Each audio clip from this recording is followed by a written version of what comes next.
Look closely at your own hand. Every single carbon atom making up your skin, your bones, and your DNA was once a microscopic molecule of carbon dioxide floating in the air. Those wandering atoms were physically pulled from the sky and stitched together into the building blocks of life. This singular energy transduction event bridges the inorganic universe of atmospheric gases with the organic, living structures of the biological world. But for a process that literally powers life on Earth, its core architecture contains a glaring contradiction.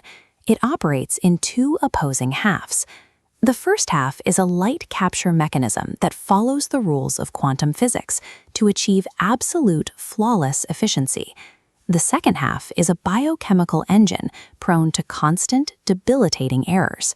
We rely entirely on this quirky mechanism to feed billions of people.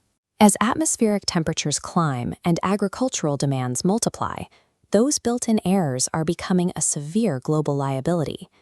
To secure our food supply and stabilize the climate, we have to stop treating photosynthesis as a static biological fact. It is a 3 billion-year-old operating system, and it is finally due for an engineering patch. The entire energy capture sequence begins deep inside a plant cell, on the surface of a microscopic structure called the thylakoid membrane. When a particle of sunlight, a photon, strikes a chlorophyll molecule, it excites an electron, creating a bound package of energy known as an exciton. This diagram shows the arrangement of these chlorophyll molecules. To route energy to a central hub without heat loss, the system utilizes quantum superposition. The exciton tests all possible pathways simultaneously, instantly finding the most efficient route. Once that energy arrives at a protein complex called Photosystem II, it performs a neat trick. It physically rips electrons away from water molecules, releasing oxygen as a waste product, the oxygen we breathe. Those freed electrons are then channeled through an intermediary called the Cytochrome complex.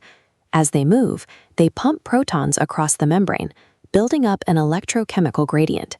It acts exactly like a biological battery.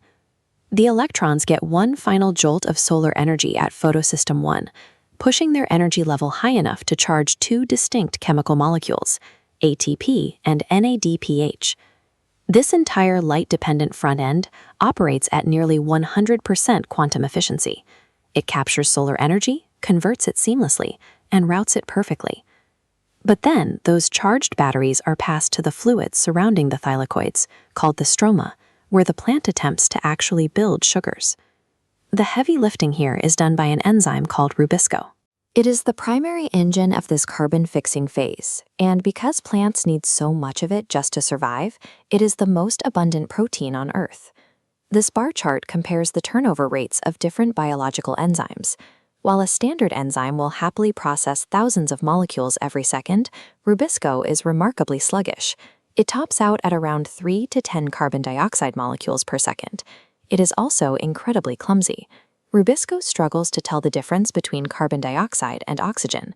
When it grabs an oxygen molecule by mistake, the entire assembly line derails in a process called photorespiration.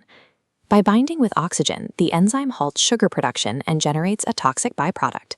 To survive, the plant must expend its own stored energy to neutralize the chemical mistake. Plants in hot, dry environments eventually developed workarounds.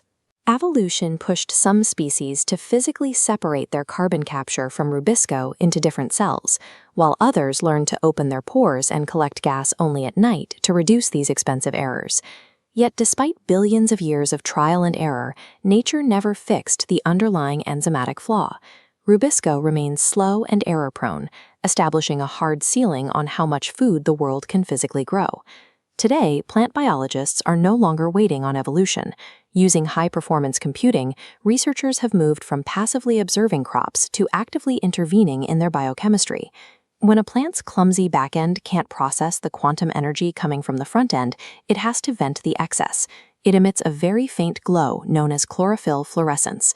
To track this, scientists use advanced machine learning models called vision transformers, paired with hyperspectral imaging. This animated map strips away standard visual data to isolate the exact frequencies of that faint fluorescent glow across a dense canopy. By reading these microscopic light signatures, algorithms can pinpoint exact areas of biochemical stress, weeks before a single leaf turns yellow or a crop begins to visibly fail. Artificial intelligence takes the invisible, systemic breakdowns of the natural world and turns them into a highly predictable, manageable data stream.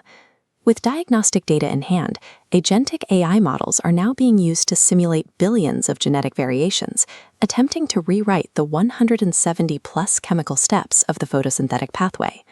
The engineering targets are highly specific, designing heat-stable versions of Rubisco that don't make mistakes, and modifying light absorption proteins to capture infrared frequencies that natural plants completely ignore. This research extends far beyond traditional agriculture. What you are looking at here are synthetic protocells, lab-created microscopic droplets designed to host cell-free photosynthesis. Scientists have successfully packed these droplets with active thylakoid membranes. They can capture photons and pump out chemical energy like ATP and NADPH, entirely disconnected from a living plant structure. In the future, specialized containers of artificial cells could be deployed to pull carbon dioxide out of the air at rates far exceeding natural forests. The laboratory success of these synthetic systems marks a shift in our relationship with the natural world.